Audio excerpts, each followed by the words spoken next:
오늘 하나님께서 우리에게 주시는 말씀은 신약성경 로마서 11장 25절부터 36절 말씀입니다. 형제들아, 너희가 스스로 지혜 있다 하면서 이 신비를 너희가 모르기를 내가 원하지 아니하노니, 이 신비는 이방인의 충만한 수가 들어오기까지 이스라엘의 덜어는 우둔하게 된 것이라. 그리하여 온 이스라엘이 구원을 받으리라. 기록된 바 구원자가 시온에서 오사 야곱에게서 경건하지 않은 것을 돌이키시겠고, 내가 그들의 죄를 없이 할 때에 그들에게 이루어질 내 언약이 이것이라 함과 같으니라. 복음으로 하면 그들이 너희로 말미암아 원수된 자요, 택하심으로 하면 조상들로 말미암아 사랑을 입은 자라. 하나님의 은사와 부르심에는 후회하심이 없느니라. 너희가 전에는 하나님께 순종하지 아니하더니 이스라엘이 순종하지 아니하므로 이제 긍휼을 입었는지라. 이와 같이 이 사람들이 순종하지 아니하니 이는 너희에게 베푸시는 긍휼로 이제 그들도 긍휼을 얻게 하려 하심이라. 하나님이 모든 사람을 순종하지 아니하는 가운데 거두어 두심은 모든 사람에게 긍휼을 베풀려 하심이로다.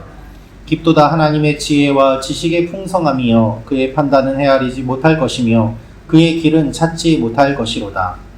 누가 주의 마음을 알았느냐? 누가 그의 모사가 되었느냐? 누가 주께 먼저 드려서 갚으심을 받겠느냐?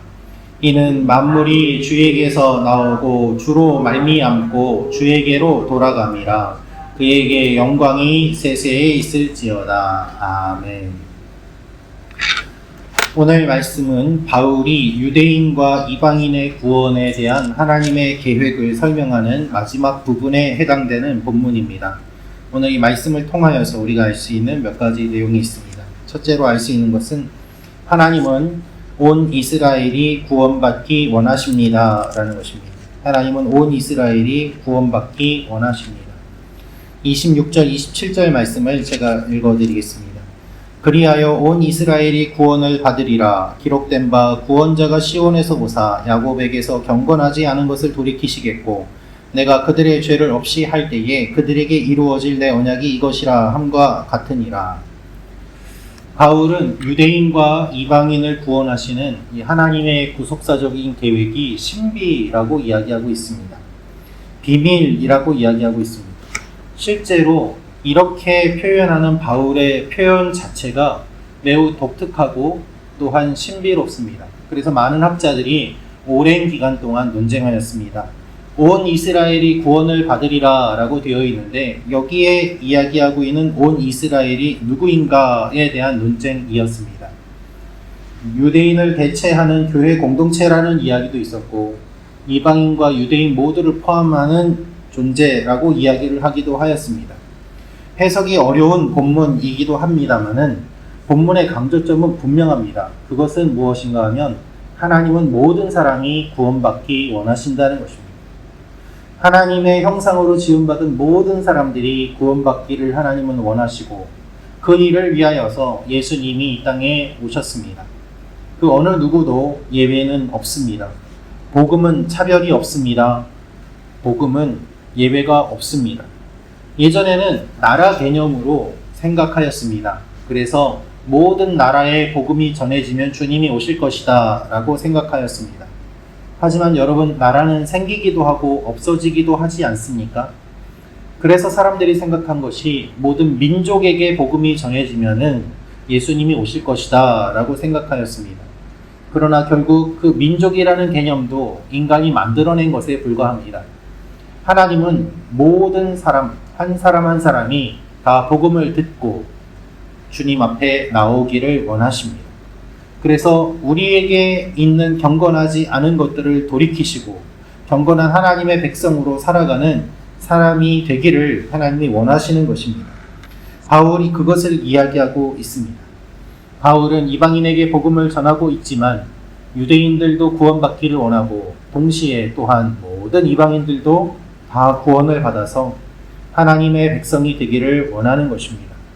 우리가 복음을 전할 때 차별하거나 편견을 가지면 안 됩니다. 하나님이 모든 사람을 구원하기 원하시기 때문입니다.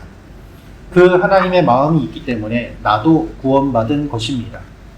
그렇지 않다면 내가 어떠한 능력이 있어서 구원을 받았겠습니까? 오직 하나님의 은혜와 모든 사람이 구원받기 원하는 이 하나님의 마음 때문에 우리가 구원을 받을 수 있었던 것이죠. 이 마음을 품고 우리도 또한 모두에게 복음을 전하는 하나님의 백성이 되기를 소망합니다. 두 번째로 알 수 있는 것은 우리의 구원은 확실합니다 라는 것입니다. 우리의 구원은 확실합니다. 29절 말씀 같이 읽겠습니다. 시작. 하나님의 은사와 부르심에는 후회하심이 없느니라. 아멘. 바울은 하나님의 은사와 부르심에는 후회함이 없다라고 선포합니다. 원어의 뜻을 보면 되돌릴 수 없다, 철회할 수 없다라는 말입니다. 하나님이 우리를 구원해 주시는데 이 구원은 완전합니다. 한번 이루어진 구원은 다시 되돌릴 수 없고 우리가 구원받았다면 흔들림 없이 하나님 앞에 나아가야 하는 것입니다. 하나님께서 이루어 주심을 믿고 담대하게 나아가야 합니다. 그러나 이 구원은 우리가 구원을 받았지만 구원을 이루기 위하여 또한 달려가야 되는 것이기도 합니다. 받은 구원을 소중히 여기며 구원받은 자로 살아가야지 내가 구원받았다고 하여서 아무런 생각도 없이 하나님에 대한 마음도 없이 구원받지 않은 사람처럼 살아간다면 하나님의 능력이 우리 가운데 나타나지 않게 되는 것이죠. 여러분, 우리가 태어나면 태어나기 전으로 되돌릴 수 없습니다. 다시 어머니 뱃속으로 들어가겠습니까? 그럴 수 없습니다. 우리가 구원을 받았다면 다시 죄인으로 되돌아갈 수 없다는 것이 구원의 의미입니다. 이스라엘이 죄를 짓고 예수님을 죽였어도 유대인을 구원하기 원하는 하나님의 마음은 변함이 없습니다. 그러므로 그들의 죄를 회개하고 하나님 앞에 돌아오기를 바울이 원하는 것입니다. 이스라엘 중 많은 사람들이 예수를 주로 고백하지 않고 실패했다고 하더라도 하나님은 남은 자를 통하여 구원을 이루시고 이 구원이 우리의 힘과 능력으로 되지 않고 하나님의 은혜와 능력으로 이루어짐을 바울이 이야기하고 있는 것입니다. 여러분, 우리의 힘과 능력이 아니라 하나님의 은혜와 능력으로 주어진 것이기 때문에 이 구원은 확실합니다. 많은 분들이 구원에 대해서 물어보면 구원에 대해서 혼란을 가지고 있고 혼동스러워하는 것을 보게 됩니다. 구원받았는지 물어보면 본인이 구원받은 자로서의 삶을 잘 살지 못하기 때문에 확신이 없이 잘 모르겠다라고 이야기를 하시는 분도 있습니다. 그러나 여러분, 우리의 행동에 근거한 것이 아닙니다. 하나님의 은혜에 근거한 것이기 때문에 우리는 구원받은 자들이요, 우리가 구원받은 자로서 부끄러운 모습을 보이는 것은 바꾸어서 나아가면 되는 문제입니다. 그것이 구원받지 않았다는 뜻은 아닙니다. 뒤를 돌아볼 필요가 없고 구원을 의심할 필요가 없습니다. 흔들림 없이 하나님을 바라보며 믿음의 길을 걸어가야 하는 것입니다. 여러분, 하나님이 우리를 인도하시는 것도 마찬가지입니다. 하나님이 여기까지 인도해 주셨습니다. 우리의 뒤를 돌아볼 필요도 없고 돌아보아서 특별한 유익이 그리 많지도 않습니다.